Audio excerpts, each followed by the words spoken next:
I'm delighted to be able to introduce to you Professor Yaroslav Hrytsak. My name is Anna Grzma-Busa. I'm the director of the Weiser Center for Emerging Democracies, and this is the second of the events we've held this semester on the crisis in Ukraine. Professor Hrytsak teaches at the Ukrainian Catholic University and the Lviv National University. He's also the director of the Institute for Historical Research and has also taught at Columbia, Harvard, and Central European universities. He's one of the premier scholars of the modern history of Eastern Europe, and Ukraine in particular, and has won numerous awards for his scholarship, and in particular his book, Prophet and His Fatherland, Franko and His Community. So we're delighted to welcome Professor Hrytsak today to deliver a talk entitled Ukraine After the Ukrainian Winter and the Russian Spring. Welcome. Thank you so much. Thank you. The opposite work. You don't even realize what kind of pleasure do I have here by standing here in Ann Arbor. This was the first city that I come visit in the United States 20-some years ago. A long, long time ago, 23. Okay, there's somebody else to remember. There's a lady who remembers the exact date, exact day, exact hour, so to say. It was still Soviet Union by that time. This was the first city that I came, and I fell in love with the city. You know, my favorite singer is Paul Simon, and my favorite song is about America. America because it has the line, Michigan seems like a dream to me now, but Michigan for me is very much Ann Arbor. So thank you so much for inviting me. As my special gratitude goes to Marie Shostafin, who I'm not seeing here. She's somebody. Oh, she's there. She's a very famous person. She's still there all the time. I've been visiting here. And for Oksana Malanchuk, who did both them did the efforts, and Nikolai Evson to bring me here. It's a pleasure. Thank you so much. Before I start my talk, I have to, so say, admit or confess in my biases. You know, probably this famous saying that only bad historians try to pretend that they're free of any limitations, and the good historians start with a confession. So since I'm not a good historian, but I'm trying to be a good historian, so let me start with this confession. In a sense, I'm biased. And you will probably notice this. I'm biased because this will be talk about Maidan and aftermath. And I've been to Maidan. I've been very much active in this camp. Mostly I'm very closely related with Poroshenko. I'm a member of the think tank. And also there's a lot of personal memories. I lost my PhD student on Maidan. He was assassinated there on this most famous, on the most tragic days. So actually, and this is one sense. In a sense, every time I'm talking about Ukraine, I'm too optimistic. So you have to be aware. So to say, so if people want to hear, when people want to hear a good news about Ukraine, they invited me because I know I always bring some kind of good news. So this is my, so to say, my admission, my confession about my some kind of partisanship or bias. I am not trained as a political scientist or social scientist. Even so, I'm dealing with some kind of social science research. It doesn't mean that I am expert in that. I owe my expertise in this field basically to several people, including basically to Oksana Malanchuk. Some 20 years ago, we designed a project which was a comparison of two cities in Ukraine, Lviv and Donetsk, which is like two poles apart. I don't know what will be in American case, probably Boston and Texas. I don't know, but this is like a really two poles apart, two regions which don't like each other. To put mildly. So we started a survey, and then we repeated the survey each 5 years during each presidential elections, and they provided some kind of historical perspective, because I believe history is a very important historical dimension. So without further ado, let me start my presentation, and there will be a lot of maps and graphs. And I know this is much boring, but I have to ask you for tolerance, because a kind of, how should I say, kind of compensation. I would like to start with the video. Probably some has been seen this video, but I believe that some of you not, and it's worth seeing it again, in any case. So this is a video. I suggest that we will watch it to the very end, because it's very moving in many senses, and then I start talking about this video. So this is flash mob. This is kind of event that you have every day, including Ukraine, but the place is very important. It's Privoz.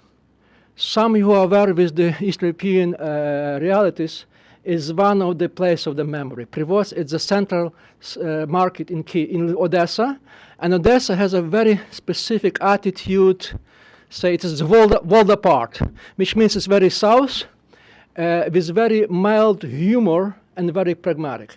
And Privoz is the central square, and this is a kind of a recurrent topoi, specifically in the Russian culture, in the Russian literature. So this is the flash mob that occurred there. You see the date, few days after annexation of Crimea has started, and Odessa was supposedly the next to experience these ideas, experience these events. So here's this, excuse me, why it doesn't show the sign of the, it worked till the last moment. Yevgeny, there must be a sign to, oh, here it is. Thank you.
It's moving, isn't it? For those of you who are not very familiar with the realities of Eastern Europe, this is Odessa. This is a perfectly Russian-speaking city on the shore of the Black Sea. This has been a third largest city of the Russian Empire after Petersburg and Moscow. It also has a very central meaning and place with modern Russian culture. And this is the date. So the name which should not be introduced here, Adam Michnik, the famous Polish public figure, he said at one point that the fate of Ukraine would be decided not in Lviv or Kyiv, future, by the city like Odessa, Kharkiv, or Dnipropetrovsk, which on the east and south, and they're Russian-speaking city with a very dense Russian culture. What you see here could be named roughly, figuratively probably, like a birth of new Russian identity, or new Ukrainian identity, which is Russian-speaking, but very pro-European, because you see this is the Ode to Joy, which is Anthem of the European Union, which clear direction, gives a clear meaning, but also in context of Odessa, Privoz stands always for the pragmatism. So this is in the most pragmatic place. What they do, they made this flash mob, saying a signal, the Odessa choose European integration. For sure, there's nothing stable here. Station's very shaky, and in more than a month, we have another developments there, which are very tragic. You probably heard, will follow this news on the, again, I have a problem here okay. This is on the May 2nd, we have a very tragic event in the same, which led to the clashes and open violence, and 50 people has died. Say it again. So this has been, okay, doesn't work properly, I'm sorry. Okay, probably I'll stop that, but this is very violent pictures here, and basically there was a clashes between those who are for Maidan and against Maidan. It's been very discussed, very disputed issue who started the first, but basically there was the what is football, a soccer game between the local club, which is Chernomorets Odessa, and the club from Kharkiv, which is the largest Russian-speaking city on the border with Ukraine, and this was March of the fans. And fans in Ukraine, the football fans, they are most pro-Maidan forces. Despite regional differences, so to say, they accepted probably the most radical form of the Maidan, pro-Maidan activity. So they made a large march in Odessa that day to show the city is Ukrainian.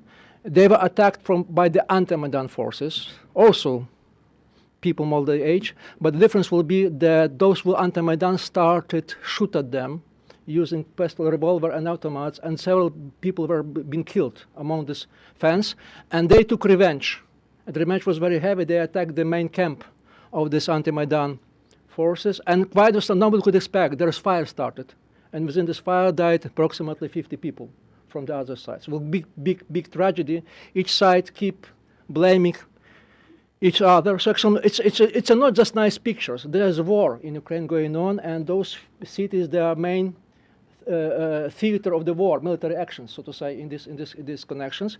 But it is quite often used. But I want to just show you a small part of the rhetoric that was used by the anti-Maidan forces in Odessa. Even so, they were victims, but you still have to look closely on their ideology, so to say. And there is a plaque to commemorate the victims of this fire, which have a very strong message.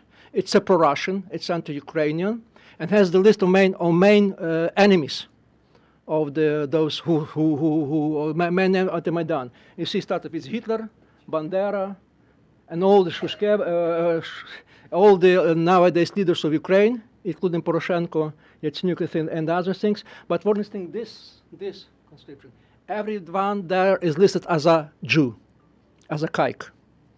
So everybody is a kike here, including Hitler. Hitler is the main kike. He's on the top. So this gives you the idea. It's very much about the idea of the Russian world, so to say, which on the one hand accepts the ideology and some symbols of the Soviet period, which is on victory in the Second World War, very much anti-fascist, but otherwise has only the rhetoric of the, how should I say, the right-wing Orthodox ideology of the late Russian Empire. It's very interesting thing because they're Stalin and Holy Mary belong to the same camp in their imagination. And this is very anti-Semitic, so to say. And the main target of their attacks is this person, who is Kolomoisky, one of the biggest oligarchs in Ukraine, who is Jewish, who never conceals his Jewishness, who actually support very much building Jewish institutions in eastern Ukraine, especially in his native city Dnipropetrovsk. And at the time of the crisis, March, he returned from Swiss, where he used most of this time. He returned to Swiss to accept the position of the governor of the Dnipropetrovsk to fight against the separatism, Russian. And this is one of the most amazing things because he has a special T-shirt. Those who could read could really get the iron situation. This is TV says Zhedo-Banderivets. So he's a Jewish Ukrainian nationalist. Because Bandera stands a symbol of the extreme Ukrainian nationalists to the extent Stalin stands a symbol of the Russian chauvinism. This is so to give you the idea, there's a new constellation nowadays in Ukraine. The thing you could not imagine a year ago or even several months, this is something which now becomes a kind of routine, and that requires explanation. And always take a historian to come with some explanation because you could not really get idea of the side of the political idea if you don't provide it with a kind of longer term perspective. So here I'm going to talk about the long perspective by focusing on one specific issue. It's a regionalism in Ukraine. You may heard or not, but regionalism considered to be the key factor in Ukrainian history. Ukraine is very much divided. It's hardly to find that society which is that much divided along the regional, linguistic, cultural line. Name any line, and it's very much divided, and divisions are very deep. So this is the results of different elections for post-communist Ukraine. You see how Ukraine in many ways is divided. There's all colorful, so to say. It's like the map. It's like a picture impressionist here, because there are different, you see, colors, different patterns here. Always, Ukrainians always look like that, but some of the visions has a very potent meaning because they are loaded, they are pregnant with a political crisis and conflicts. And this gave the idea, or provided the ground for the Huntington to include Ukraine in his book as a classical cleft country.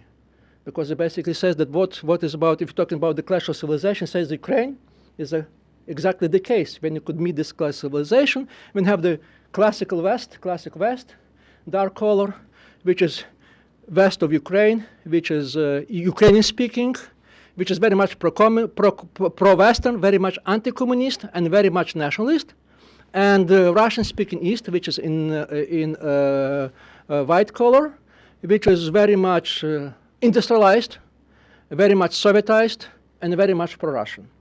And let me remind you that in 1993, CIA came with prognosis that Ukraine is heading to a civil war between Ukrainian-speaking West and Russian-speaking East, in comparison with which, and I'm quoting here verbatim, Yugoslav war would look like an innocent picnic. So to give you an idea to what extent these divisions are important for this country. In one sense, Huntington was right, but in many senses he was wrong. I said in most of the senses he was wrong, and one of the things he was wrong, he didn't get the dynamic of these changes. Because what he get in this picture, the previous picture, is just a snapshot. Because there are divisions in Ukraine, but there's only one part of the story. The other part of the story, they're very dynamic. They're moving. So this will give you the idea, following the maps of the presidential election in Ukraine. This is the first presidential election. So I won't go about the colors, but just to show you the idea, Ukraine is divided. 1981, 1991, 1994, 1990, again, what's wrong with that? 94, and here is the Orange Revolution, and this is the previous elections. Actually, for the more like 20 years, you have what you have there. You have this major line of division moving, still dividing country, but division is very dynamic. It's not stable.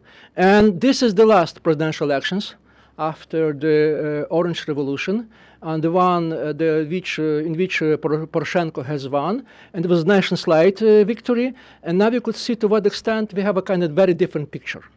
It's a radical different pictures. You may see it's a kind just to give you more radical, the kind of more dynamic time, it's just like two images which is reverse. There is a small part in the west which look different. Now a small part in the east which looks very different. So in sense, yeah, there is a division, but divisions are very, very dynamic. And this look like this west is moving east. And now we could take the west and the rest, but the rest is a very small one. So this is the story how the Huntington could be retold in Ukrainian case. So there has been discussion.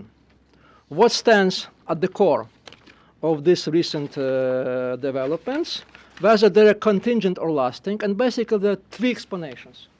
So one is that Putin actions, and you could see it, Russian Spring excluded voters, Russian-speaking voters from the East. Second, there are a shift in popular attitude. And third, there is low turnout and alienation of the anti-Maidan voters, because they really consider this kind of presidential election very much Maidan story, rather anti-Maidan story. And I would briefly stop on each of these arguments just to reveal its validity. So first of all, that Putin or Russian Spring excluded voters, that's true. And you see the large part of Ukrainian territory with large number of the voters, actually 5 million out of 35 are excluded for the voting. So they would vote, and they were excluded because for the Crimea was annexed, and Donbass is now territory of military operations, so that's very technically, practically impossible to have elections here. And most probably, if you have this 5 million participating in the elections, we might have a different picture. So this argument is valid. The third argument is a shift popular mood, and it's also valid. I'll give you just probably a few indicators, indices, to show to what extent in popular mood has changed recently. Like there is immense growth of the negative attitude to Putin. And you see how it's dynamic in 1 year, from minority to overwhelming majority. If there is a person who is hating in Ukraine nowadays, it's Putin, much more than Stalin or anyone else. And I'll probably stop at it later to show you some other surveys. And it's very contrasting to Russia, when Putin is enjoying extreme popularity, it's vice versa in Ukraine. So there are many people saying that nowadays Putin now play immense role in Ukraine nation building, because if not Putin, you wouldn't have this kind of the results of people united along the hatred to one person, but also some kind of other indices here, like attitude to famine. Believe me that by the beginning of the 90s, nobody thought about famine as a genocide. Only some intellectual scholars and probably people from the Ukrainian diaspora in North America, they were aware that this was genocide. It was Yushchenko who started the whole campaign. Yushchenko was very bad in every possible aspect of his politics, but only in one sense he was very successful. This was about bringing famine to the public memory, and it worked. And now you see the change, the attitude from the last 2 years. So this is real increase, or willingness to join the EU, or vice versa, willingness to join the so-called union with Russia. You see this is really dynamic. So you have a kind of shift attitude with the Kurd for the last several years, but especially during the last year. In a way, it's really new country with a new set of attitudes. And the third one, this is low turnout of the anti-Maidan voters. So this is the frequency of the voters in Ukraine. And you may really see that this Russian-speaking part didn't participate that actively in voting, like it was in the case of Ukrainian-speaking regions. But there is one caveat which should be included here, and most analysts who doing with these results, they don't bring this attention to this issue to the fore. Because in the case of Eastern Europe, the high frequency or high turnout was quite often secured by so-called administrative factor. To put it differently, people were brought to voting by the ruling party. So since the ruling party has disappeared, people just turn out to return to their natural behavior, because there is nobody to force them. Because in some cases, like we have results of the referendum 1999, this is kind of obscure referendum who nobody really remember, but the story is very telling that in some regions, especially in Donbass, they had 100% support of the issue a day before the referendum already, which means the idea to what extent they could bring this kind of administrative factors. This is different because nobody, in these cases, there is no administrative factor included because it's not technically impossible because this is the war going on and it's very hard to do this kind of results. So probably among those three factors, this is the less valid factor. Why the two previous really work. But I would claim there are other factors at work here, which are often neglected, and this is historical factors. The one that put Ukraine in the larger context. And first of all, history matters. The main divisions nowadays, we have Ukraine, this moving line. You see this kind of the picture of these different presidential elections. Basically, they reflect the old historical divisions. There are many historical divisions, or many divisions of Ukraine which are made by history. But among them, surprisingly, and nobody has a really kind of expectations, the most important historical factor is a called Polish presence in Ukraine. You probably know that for a long period of time, Ukraine was under Polish control. I won't describe what kind of state was that, Polish or not, because well, it's kind of complicated, sophisticated for historians, but let's accept this was Polish state. And this is something which is not remembered or not brought to attention to people because most of the time we see Ukraine in the shadow of Russia. And somehow we are not aware of the fact that the presence of Russia in Ukraine is a very modern factor. It's most likely started from the mid of the 18th century. Before the 18th century, since the 14th century, for the four centuries, Ukraine was mostly, or significant part of Ukrainian territories were under Polish control. On different level, on different lengths of time, and exactly these differences reflects the intensity of the Polish impact on the Ukrainian territory. So most decisive factor in Ukrainian case was that whether we have any developments, these developments were reflected in this Polish presence. The most important question was whether this whether this division would be relevant to the part which never been part of the Polish state. And this is the large part. This is the one, which were integrated into Russian Empire by the end of 18th century. Say, they were called Novorossiya, because really new one. This territory been taken from the Ottoman Empire and from the Tatars. And this is another factor, historical sense. It's my son. When he was first time here in the United States attending the school, he came up with some kind of the historical rule, because he says when he discovered the idea of the Wild West in the United States, he came to house and said that he knows the basic difference between Ukrainian and American history. U.S. has a Wild West and Ukraine has a Wild East. And so we have this Wild East, and this is part of the steppe, large steppe zone that starts somewhere in Mongolia, goes through the south of Russia, Central Asia, Ukraine, and ends in the nowadays Hungary. And think is as a highway for nomads. And therefore you have all the possible military attacks from this side. So this territory has never been under control of any state. It's a so-called wild steppe or wild territories. It gives you dynamic how this balance between the so-called forest and the steppe, state and non-state territories has been changed throughout the Ukrainian history. But basically, this was the territory that was integrated, say, in the state realms only by the end of 18th century. By the Russian imperial regime, by the Catherine the Great. Therefore, Catherine the Great becomes a symbol, leading symbol of the Novorossiya. And main names here, they have been invented, really reflecting this kind of imperial project, which at time was very Greek one, so to called, because the whole idea of the Russian Empire was not just to attach this territory, but to get control over Constantinople, the center of Orthodoxy. And still, it was Greek project. Most of the cities here were renamed in Greek names, like a Chersones, like a Vidopol, all kind of things. So it's real kind of very interesting project. So the thing is, if you get the statistic idea, of the language statistics, so main difference between the so-called forest and steppe, this is the difference will be of the intensity of Ukrainian language used. See this 85% speaking Ukrainian, and here's only 90. And to give you an idea, it's a main division of Orange Revolution.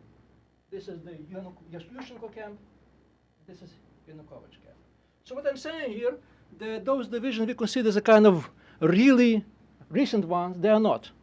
They just reflect some kind of historical realities, which nobody could explain, including historians, because it's kind of challenge to provide a persuasive and sophisticated explanation. For sure, there is a realm for the speculations, but I try not to do this otherwise, because as I said, I try to be a good historian, so I pretend to try to do my best to avoid the kind of speculations, but let's accept as a fact that history matters, and very strongly when talking about nowadays regionalism and political divisions in Ukraine. But what we see now, like a new history in making, because we now are divisions which could not be, in a sense, relegated to history. For sure, Maidan, Euromaidan, last Maidan, started very much like a previous Maidan, in a sense that it reintroduced the all divisions, which put us for the kind of the shorthand between forest and steppe. And you may see it from this map, which shows the main activities of Maidan, and also some statistics here, which I won't go, probably you will take it for granted, which really show that the largest percentage of the people who are Maidan, they're from the West. And the support was from the West, and the presence was from the West, and East was either neutral or anti-Maidan. But this is the data until the end of December. Now what we have now, it's new history in the making. Something very important happened in the middle of January. Middle of January was a kind of one of the most dramatic moment in the Maidan. It was January the 16th, when Yanukovych and his regime has introduced a new legislature, which was extremely anti-democratic. Very much like what Putin did before, like controlling internet, about the control over against any kind of public activity, and things like that. One of the things was very funny, that you could drive 3 cars together, because it's considered a public manifestation. And if you want to say go with your family friends, you have to get official permission if there's more than 3 cars.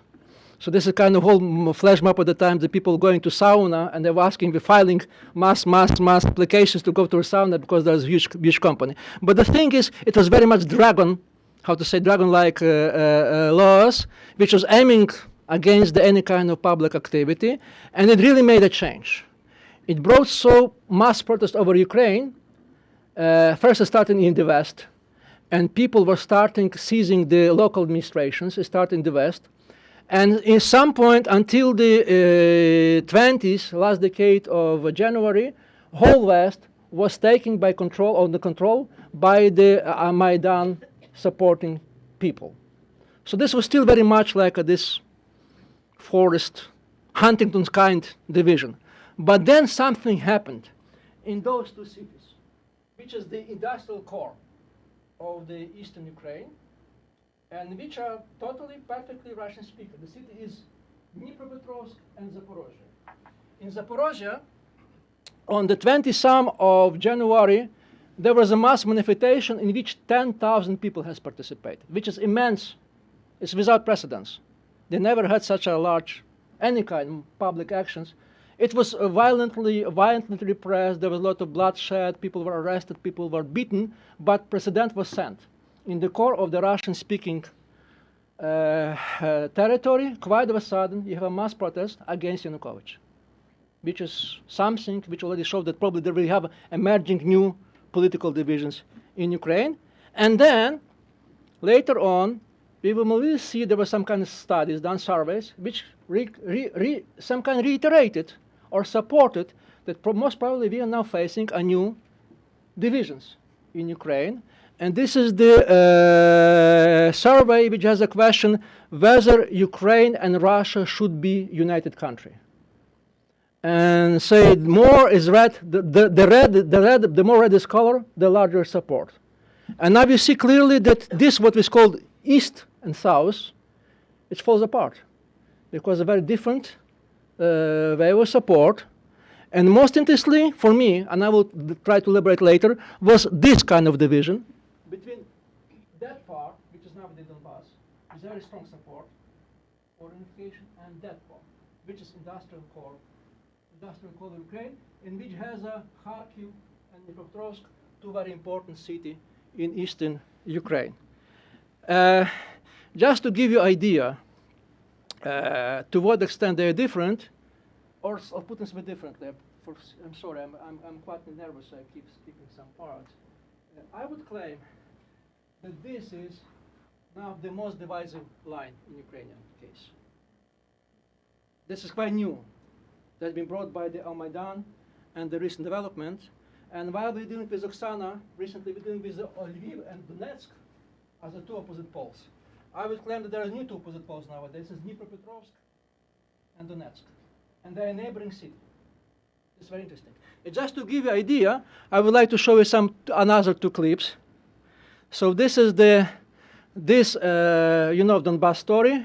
Now it's only part that is left of the project of Novorossiya, which are very separatist. So at some point they came with the idea of the anthem for this territory, of the future Republic of Novorossiya.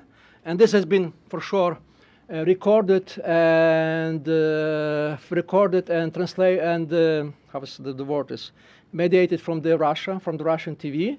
So this is presentation of the new brandly made Russian Anthem of Novorossiya.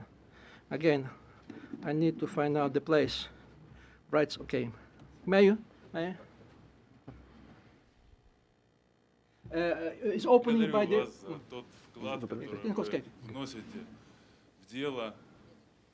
It's one of the leading pro-Russian activists in Donbass. It's in Moscow. Вклад никогда не будет забыт. Спасибо вам.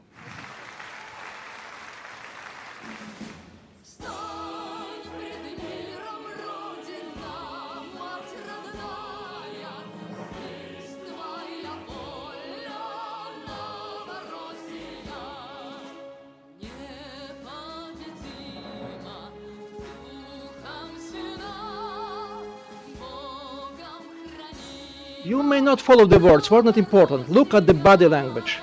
Look at the scenario. It's very much Soviet style. It's very much rigid. It's very much staged. You see this guy, this whole idea. Yeah? I wouldn't go with this because it's more like that all the time. I will show you another anthem, which is well written in response. They were written by response. Is what we were saying? Music? Yeah, very much so. Yeah, it's very inspiring, so to say. You want to march. This is meant for march, and this is response written by people from Dnipropetrovsk, the one who is in the neighborhood. Let me say, and they did it. And I wouldn't go because I probably commented later. It's slightly long. It takes 6 to 7 minutes. But it's very important because there are many messages there. Even so you don't understand, you won't understand language, you would get a lot of meaning by looking on the music they used and the body language and the image they present. Johanna, what would they do without you? And also, it's in Russian. Okay. It's in Russian, both in Russian. This is a response to the previous anthem. You've seen probably this.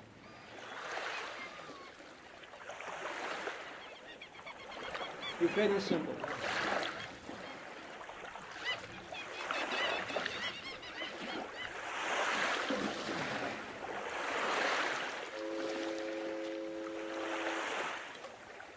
Город, город, тот живем, в котором город гордый, Вена плюс аорта, нежный, твердый, разный, классный, модный.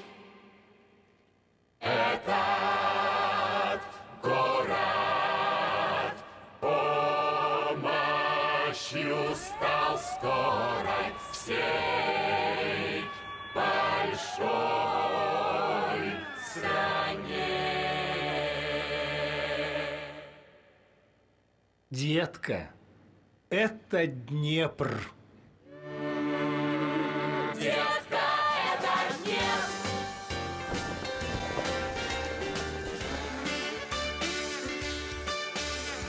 Мы не знаем, как у вас, а у нас все класс.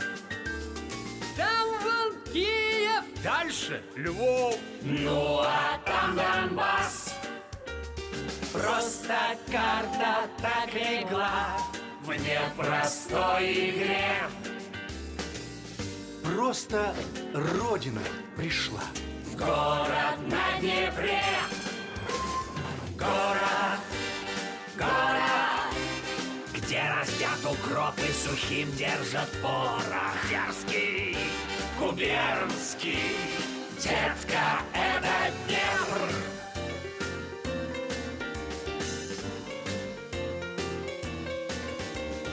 Мы не знаем, как у вас, а у нас река.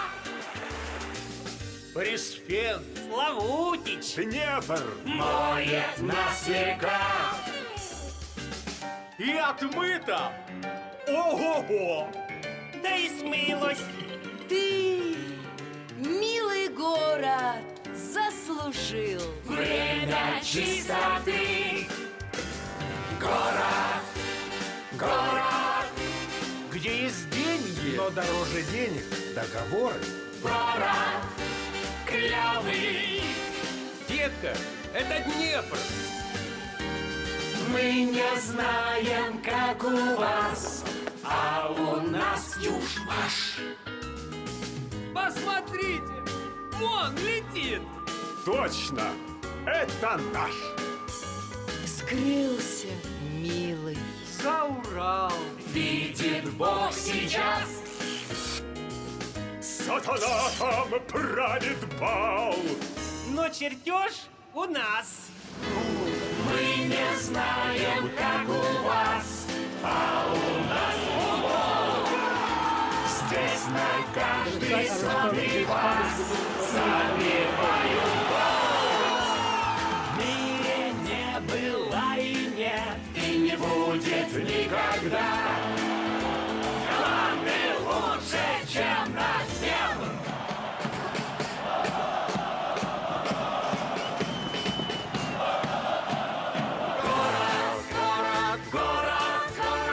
При любой погоде! Резкий, резкий.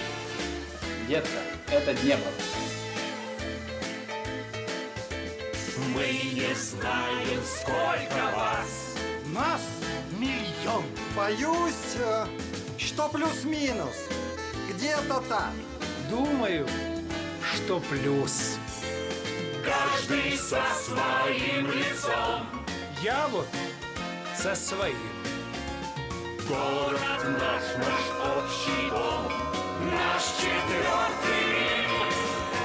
Классный, классный город, город. Чтоб не танцевал то ли гопак, то ли 740. Коли ранный. Детка, это Днепр. Мы не знаем, как у вас. А у нас среда. Ох, активная среда! Правда? Да? О, да. Как зайдешь в эту аду, Джинсы, камуфляж! Молодежь, каналы, движ! Пахота. Ура! город, город, город, город. Где-то Гарвард, где-то Хогвартс. Главное, не Мордор! Шумный, умный. Детка, это Днепр. Детка, это Днепр. Детка, это Днепр.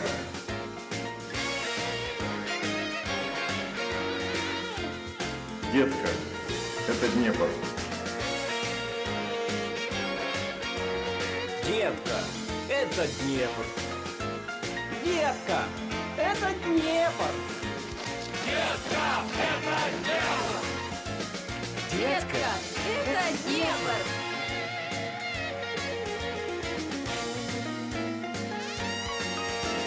Мы знаем, как у вас.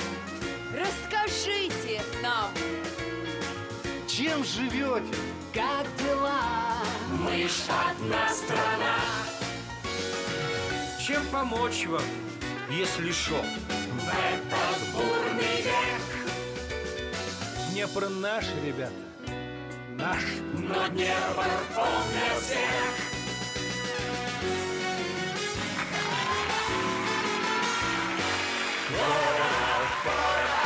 Город, где угробы порох, где гопаки, где сенсора, мажоры, миноры, споры, коридоры, договоры, эгрегоры, надежда, опора. Да просто город, тот, который всем нам очень дорог. Просто дорог, детка, это Днепр. Okay, I'll stop at that minute. So some images here, which is very important. First of all, they deliberately designed themselves as a Los Angeles. All this kind of idea of the skyscrapers, all the kind of they did it intentionally, you know it, and this is a symbol of the last 10 years, but they're moving from the industrial, so to say, to post-industrial, so the post-industrial stage, and this very much, this is the city of the new middle class, which is not related, say, to the heavy industry of the old times. It's very sophisticated, and they joke, since they are neighboring cities with Donetsk, and there is a distant direct connection, so they build this Los Angeles on the side closer to Donetsk, to send them a message that we are different than you, that we're very much pro-Western. But what is symbolism there? First of all, it's Russian speaking. You see this Russian thinking. For sure, they choose Armstrong intentionally to create this kind of specific milieu, but it's a very strong message. They are very sophisticated, what they do. They're very open. They're very multicultural. And what's interesting, they emphasize specifically Jewish heritage here as a legitimate part of this new Ukrainian identity. So taking all this kind together, sophistication, wealth, multiculturality, Jewish part, it means equals to new Ukrainian identity. This is their response. This point to Donetsk, why they are different and so different. So my point would be, probably the main point of what I'm trying to present here, that nowadays we have a new division in Ukraine. We have two easts. One East 1 and East 2, and this is the main dividing line. These territories. So, and those, we have a new two poles, Dnipropetrovsk and Donetsk, who were represented by two anthems. And the whole drama of nowadays Ukrainian development is which region and which city would be closer either to Donetsk or Dnipropetrovsk. So this is the main scenario, so to say. If Donetsk scenario wins, then it means victory of Putin, because it's exactly what Putin says, because he considers this country as a Novorussia, under which he claims legitimacy, his legitimate right to protect the Russian-speaking population. If Donetsk, Dnipropetrovsk version wins, it means that basically Putin project has facing a failure, but also means it new identity for the Ukraine, because it works both ways. So it's a very crucial issue nowadays. It could be discussed whether which region would belong where. And luckily enough, at some point, Alexei, and you know the story. This is the idea of Novorussia, as imagined by Putin, the Russian territory that was supposed to be under some kind of very like Transnistria, large Transnistria, Ossetia, or Abkhazia, and those are two most sensitive regions in this Novorussia. This is Kharkov, which has a large city, former first capital, one of the former Ukrainian capital, and this is another very most important sensitive place. It's Odessa itself. When we started with this presentation, with this flash mob in the Odessa market, because Odessa is neighboring to Transnistria. Also, it's very close to Crimea. And 2010, the previous local elections, Odessa, in Odessa, local Russian party called Rodina has won. And if you're familiar with the Ukrainian Svoboda party, which is in Lviv, which is very Ukrainian extremist, Rodina was the Russian counterpart. So this is very kind of tragic developments, because in two large cities, the metropolia, old metropolia, Lviv and Odessa, they were, they were under control of the two very extremist nationalist party. But difference was that in Lviv we have a Ukrainian party, in Odessa was Russian party, and also Odessa has the, how should I put it, mildly, the most supportive Russian bishop of the Moscow Patriarchate. He was very famous by his xenophobic and homophobe statements, anti-European, also anti-European, and in some point he was considered to be as one of the candidates for the position of the head of the Russian Church in Ukraine. So what I'm saying here, there was a lot of fears. I know it because at that time of Poroshenko camp, already by the end of Maidan, they were thinking or fearing that there will be two most sensitive places, Donbass and Odessa. So this was true in case of Donbass, but in case of Odessa as well different. So in September this year, Alexei Navalny, another name who probably doesn't need introduction here, he is the leader of the Russian opposition. He organized a survey to reveal the mass attitude and mass mood in the eastern Ukraine, this Novorossiya. And since he didn't have that much money, he focused on the two regions. And this was because there's two sensitive regions, on Odessa and Kharkiv. And here is the results, which I will find very interesting. First of all, this is Russian-speaking region. There is no doubt about that. Both Ukraine, both Odessa and Kharkiv. But the main orientation, both these regions are mostly pro-European. It's not overwhelming. It's 31 who stay strongly and 17 who support. But still, if this will be kind of referendum, what we see here that most likely pro-European integration, European orientation would win. They do not accept the concept of Novorossiya. They don't think they live in Novorossiya. They hold Russia responsible for the war, not Ukraine. And most importantly, the overwhelming majority, 87%, want to stay in Ukraine, not to be either in Russia or independent republics. Their attitude to Poroshenko is a neutral or positive, and there is a very strong anti-Putin attitude. So what gives you the idea, and okay, we'll stop at this. So this will give you an idea where Odessa and Kharkiv stands for at this moment. So they're closer to Dnepropetrovsk rather to Donetsk, which basically show us that Putin project of Novorossiya has largely failed because he thought exactly in Huntington-like style. Because he really believed that Ukraine is very much divided along the religious, language, cultural lines, so therefore has a claim to claim the control of this territory, and it will work.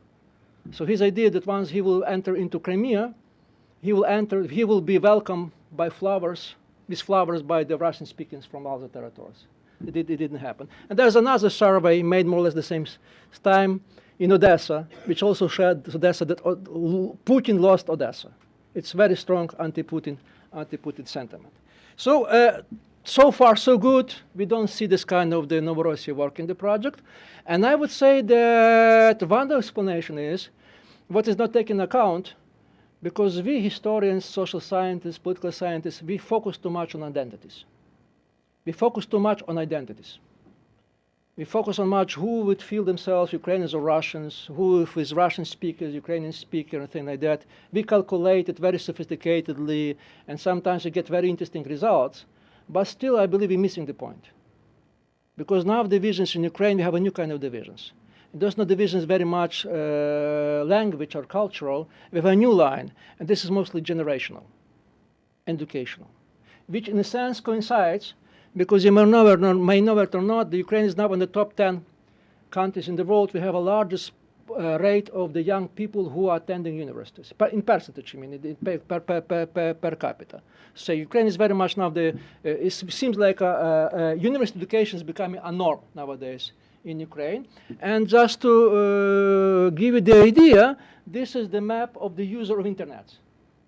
Facebook and the Facebook community and the Russian equivalent of the Facebook, which is called Kontakty. And those are networks who are either pro-Maidan or anti-Maidan. Pro-Maidan is reddish or brown, and anti-Maidan is blue. For sure, we know who's using more intensively internet, which groups made network. And you could literally see that in this case, we have only two regions which are among the internet users. This is Donbass and Crimea. The most of the part of Novorossiya, they are either actively or just pro-Maidan. So there's something new which is emerging. And this is, I believe, another proof.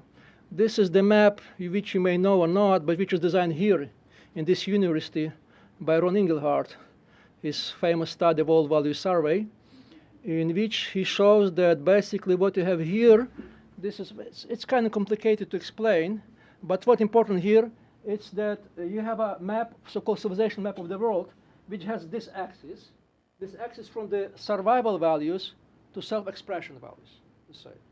I would say under this, when people, countries on this point, they will think about mostly about how to survive, how to provide everyday life for themselves. They mostly would support the idea of a strong hand and things like that.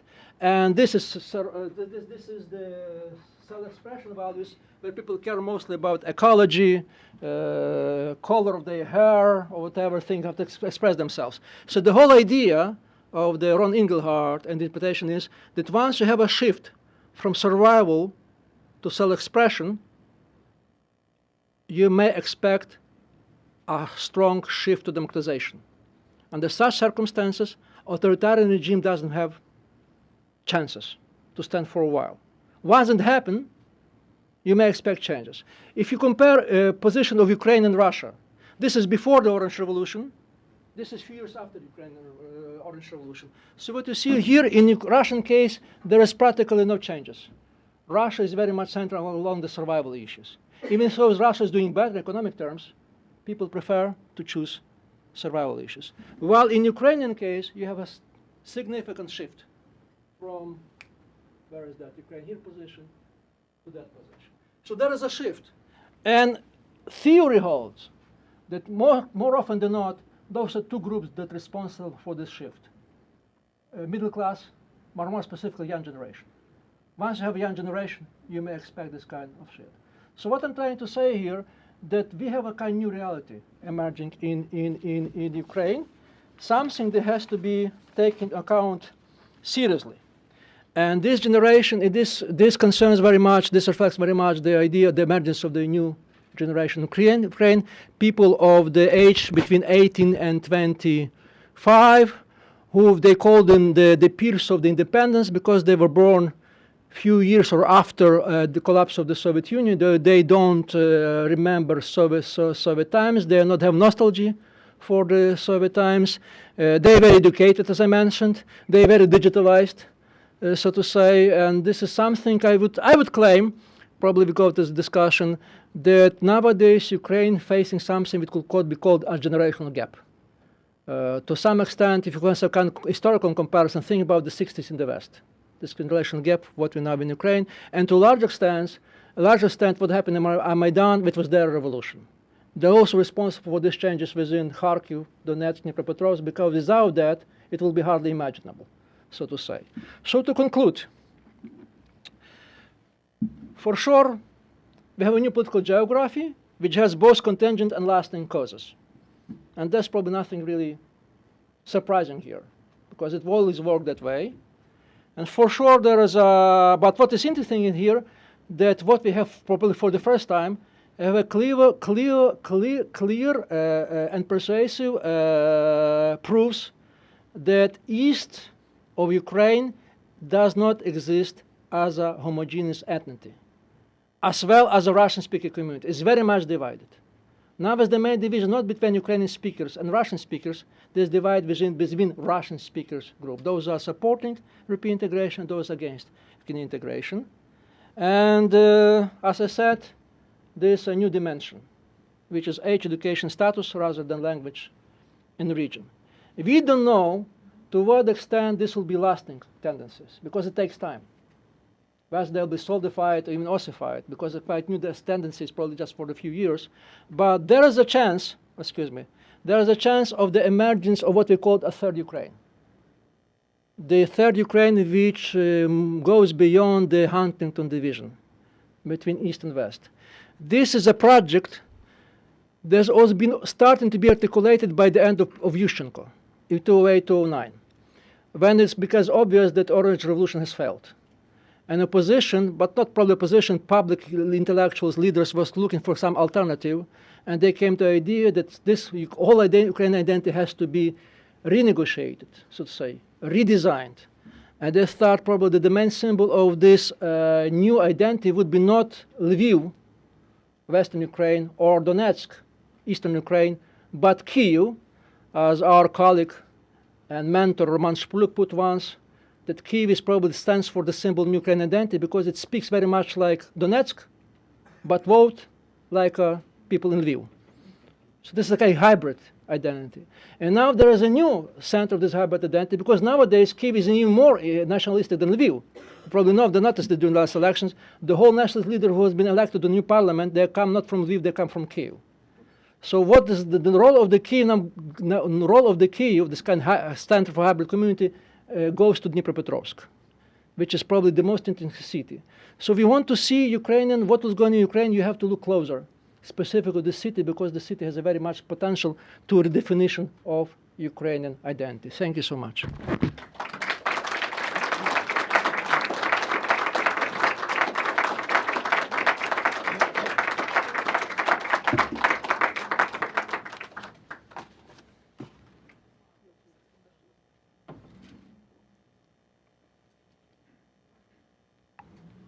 The Moscow Patriarchate in Ukraine has been identified with pro-Russian orientation in general. I wonder if some of the bishops of the Moscow Patriarch in Ukraine have become more nationalistic, more pro-Ukrainian, or on the other hand, if many Ukrainians have reconsidered their allegiance to the Moscow Patriarchate. Thank you so much for this question. Probably nowadays, Ukrainian Church of Moscow Patriarchate stands for the symbol of this new division. Very much like East is divided, and Russian-speaking community is divided, Church is divided itself. Among several lines. One line is the hierarchy, bishops. There were some bishops who stand very strongly for pro-Russian, and there are some bishops who stand pro-Ukrainian, and this is still very shaky. We don't know whom go there, but what importantly on the parishes, on the level of the parishes, because you may know it or not, and there's kind of irony, that the large numbers of the parishes of the Russian church is not in Russia, then in Ukraine and Kazakhstan. And the irony is that the most of the churches of the Russian Patriarchate or the Russian Moscow Patriarchate, they're in central Ukraine, which is Ukrainian speaking. Poroshenko belongs to the Moscow Patriarchate. This is kind of irony here. So have a split, and split is very much vertical. Parishes versus hierarchy. Because parishes has been participating on Maidan, by the hierarchy behave differently. But again, it's a very complicated story, I'm sorry to tell you long. There is very important, I believe, developments in Ukraine in the church issues. It was evident on the Maidan, but it was even evident before the Maidan, that somehow, for the first time, Russian Patriarchate started to be engaged in the inter-church dialogue, more actively than before, but also in public dialogue. You may know or not, there is on the Yanukovych, there emerged a new movement which is called 1st of December, which has the most, so say, this called more authorities, the most, so say, not senile, but senior people of very high standing, and including the head of the churches. Each single church joined this, and this they in a sense initiated symbolically their presence there. Also, the priests of the Moscow Patriarchate were on the Maidan, very actively so. There's no church, without any exception, they have not participated in the Maidan. Not in terms of taking active state, but actually to trying to avoid or trying to play down the violence, to say. But most likely they're on this side or the other. So what I'm saying here, there's a very interesting developments nowadays in the Ukrainian Church of the Moscow Patriarchate is very much divided. In which way it would go, we don't know, because it very much depends on the nowadays political situation in Ukraine, economic situation, but specific on the relations between Ukraine and Russia. But I believe what is important there that this church is divided, and you have a pro-Ukrainian, how should I say, wing, which is very much there. The pro-Ukrainian wing is not leaving the Moscow Patriarchate. Not yet. Not yet. Why is that? Because you have to take another picture there. There's Ukrainian Church of Kyiv Patriarchate, and who may be willing to join each other, but the main predicament is the head of the church. Nowadays, well, you know the story. Because if they will change, probably, because what they're going now in both churches, they either have changes of the generation or they expecting change of generations. So once you have replacement, you may see, because for many people and priests in the Russian Patriarchate, the main predicament is Filaret itself, because of his behavior, which I believe is you are familiar more than me.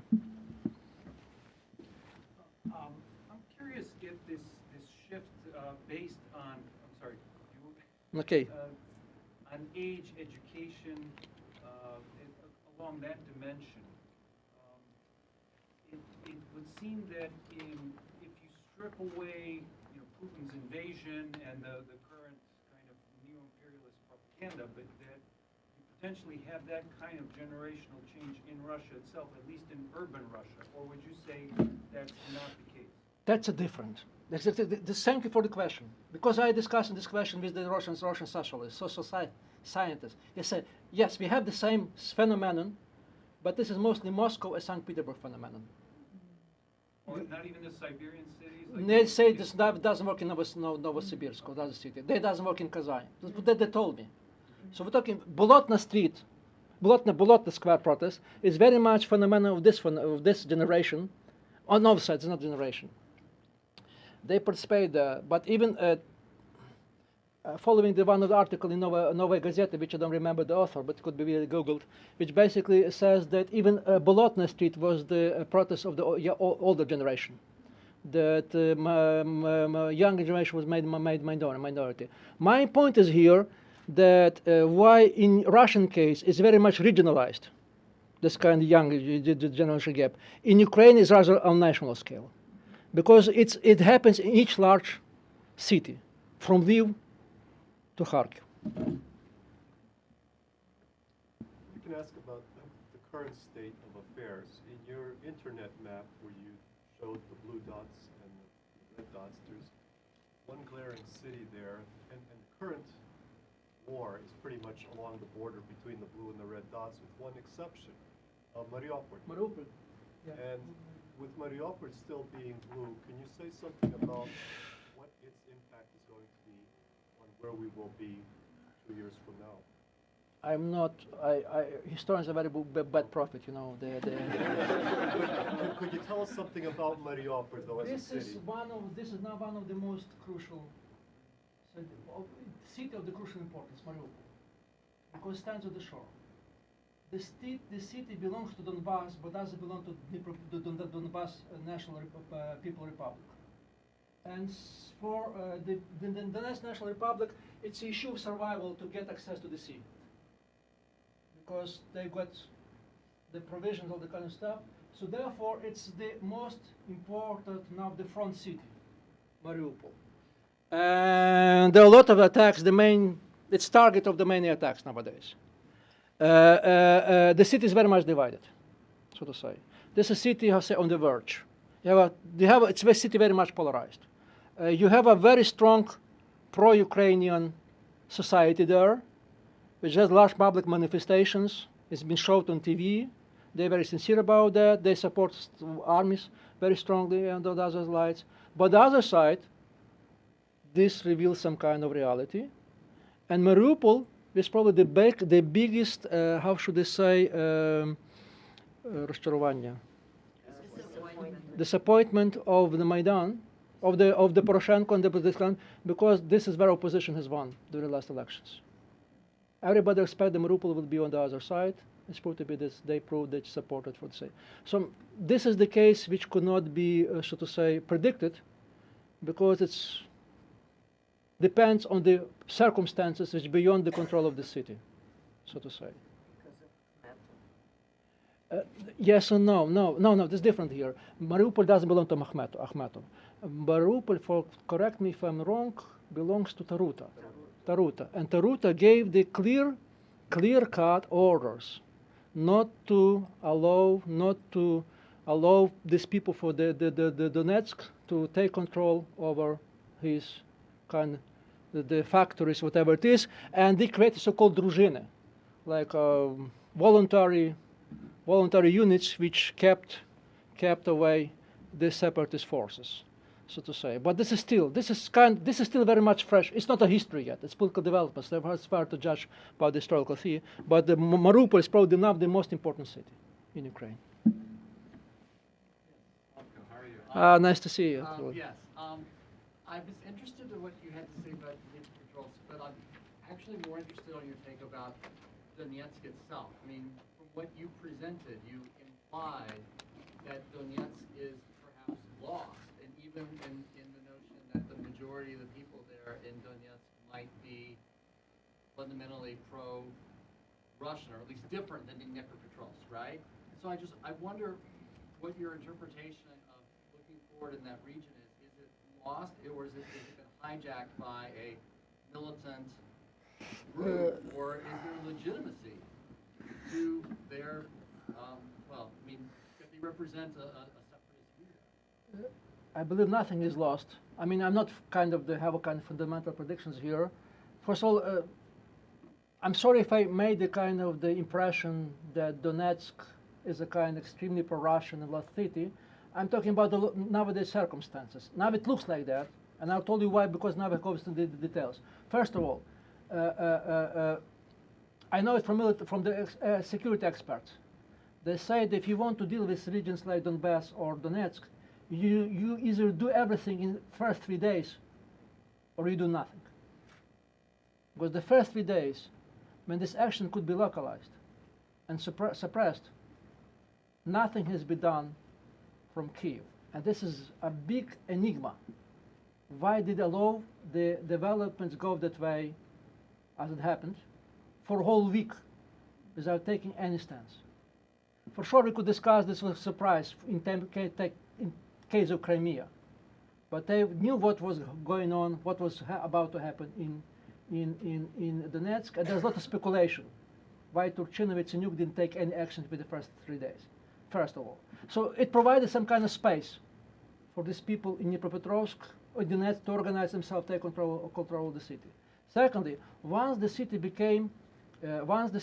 still even at that time, you know probably that go better than me, we have a largest pro-Ukrainian manifestation in Donetsk, which was dispersed brutally and violently, and there are some casualties there, which is different because you may have either neutral, you have either pro-Ukrainian or neutral majority, but in such city like Donetsk, it takes a mobilized and armed minority to decide the further developments. What happened there, because of these circumstances, they allowed, for reasons which I could not understand, to this minority to take control over the city.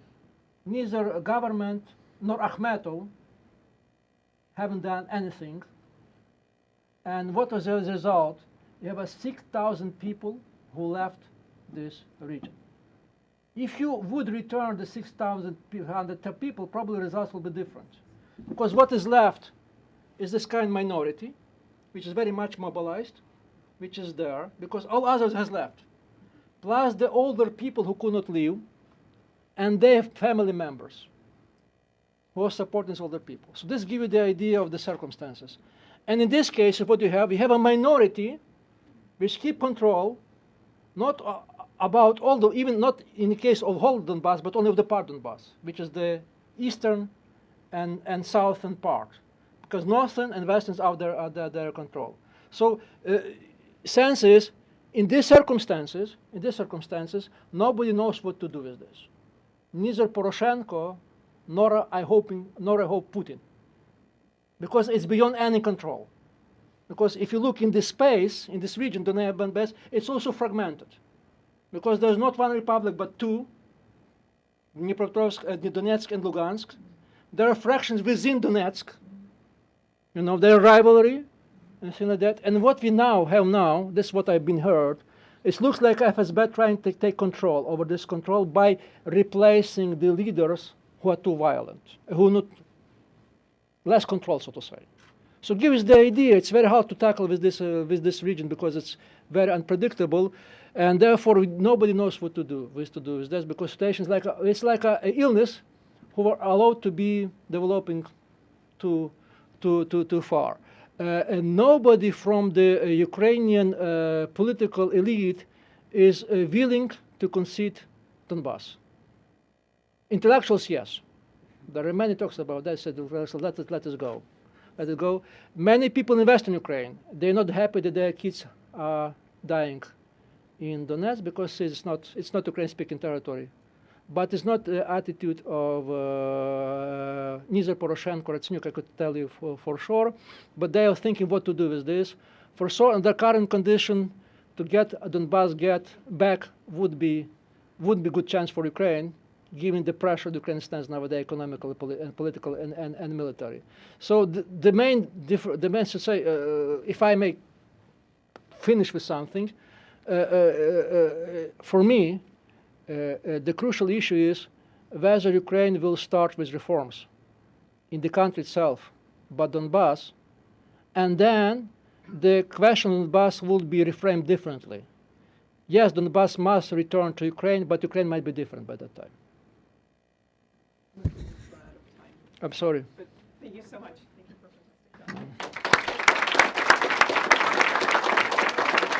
Thank you so much.